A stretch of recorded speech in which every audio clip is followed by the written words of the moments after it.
Any parent or husband or wife of a loved one who's died of a drug overdose, and they will likely tell you the person who sold their loved one the dope is responsible. And now prosecutors agree. Local 12's Angenette Levy is in the newsroom to tell us how. Angenette? Well, Rob, for the first time in Hamilton County, a grand jury has indicted a pair of suspected drug dealers for causing a person's death.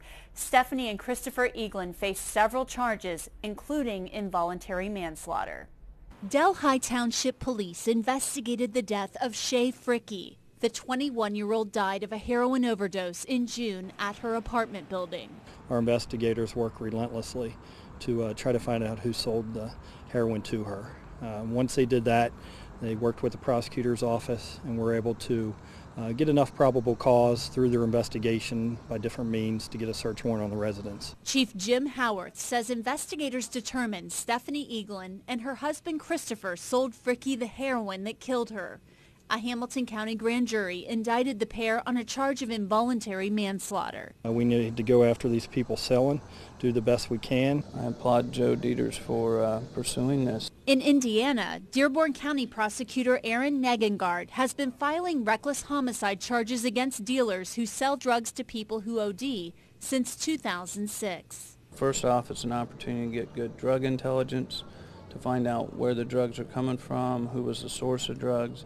And it's also an opportunity to hold people accountable for dealing drugs, with the results being someone's death. Negengard says he's handled 30 cases in which dealers were prosecuted.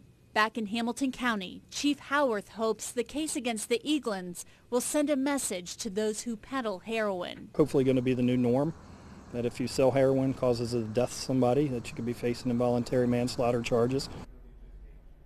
There's also an effort in Ohio to allow prosecutors to charge drug dealers with murder. This bill calls for changes to be made to the murder charge in Ohio to cover dealers who sell drugs that lead to a death.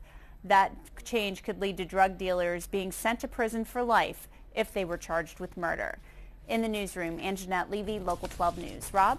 Angenette, thanks very much. Ohio lawmakers will hear testimony on the proposed law change tomorrow. A hearing is at 1 o'clock on UC's campus.